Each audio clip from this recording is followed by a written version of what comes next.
Well, if you've seen any of this video series from before, you saw the original startup of this creature after probably about 40 years of sitting in the garage, and you've seen some parts and pieces that I was going to try to replace. Thought I'd do hopefully kind of a quick rundown on what I actually came up with after 3 or 4 weeks of fooling around and waiting for spring to show up. And let's see, about a $12 investment plus about a quart of kerosene. So I guess might as well start with the parts that got pulled out of here. Just an assortment of screws from, let's see, these were on the mag that covered that up. This was originally the indicator on the needle valve. Some worn out pieces from the mag arm tensioner. The old Champion X spark plug. It was still functioning, but it's pretty corroded and nasty looking. I had a better one laying around here. The reason why I didn't have any kind of a choke plate on this thing was because it had broken off years ago. I was able to get that out. There's that wonderful spark plug wire.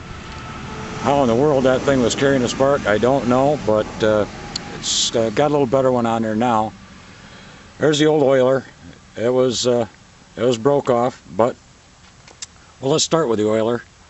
We'll go right on up here. This is the guy I had sitting on the bench. Well, actually in a box of stuff, but I located it this winter. Go on here, down here to this spark plug wire. That's some of that old Sunoco wire. It's probably, I don't know, 50, 60, maybe more than that years old. But with the help of the Wyco mag book, I found out how it was supposed to come apart. And I took it all apart, used the original pieces on a new piece of wire. There's the new spark plug. I just kind of went easy on the magneto. It just needed to be kind of cleaned out a little bit. I was hoping not to hurt anything, and fortunately I didn't. These are the screws that I replaced.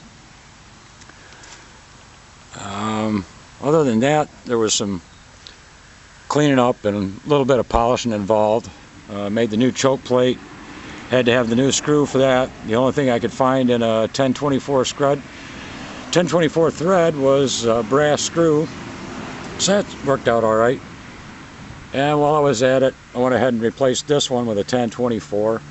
Other than that, it's just polished up. There's the new exhaust system. That was one of my big expenses. Cost me about $8 for these two pieces of pipe and this little adapter that I had to make. Put the old International muffler on it, and I actually stuffed some steel wool inside of that because it really didn't do anything to muffle the sound.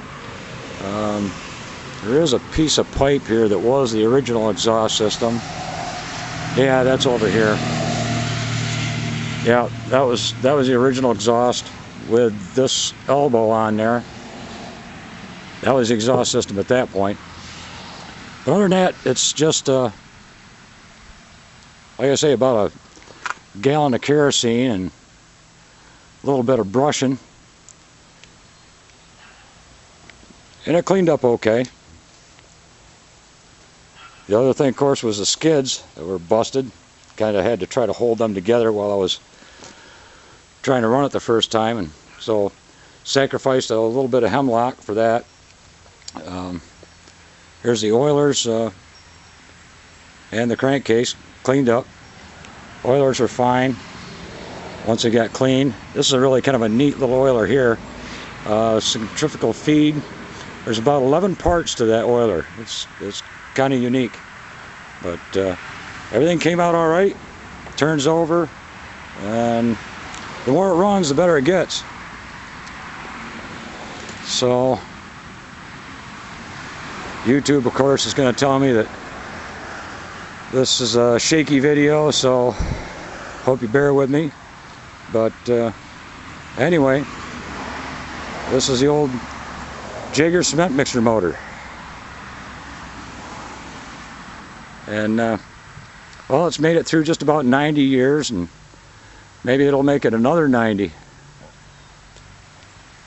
I probably won't be around for all of it.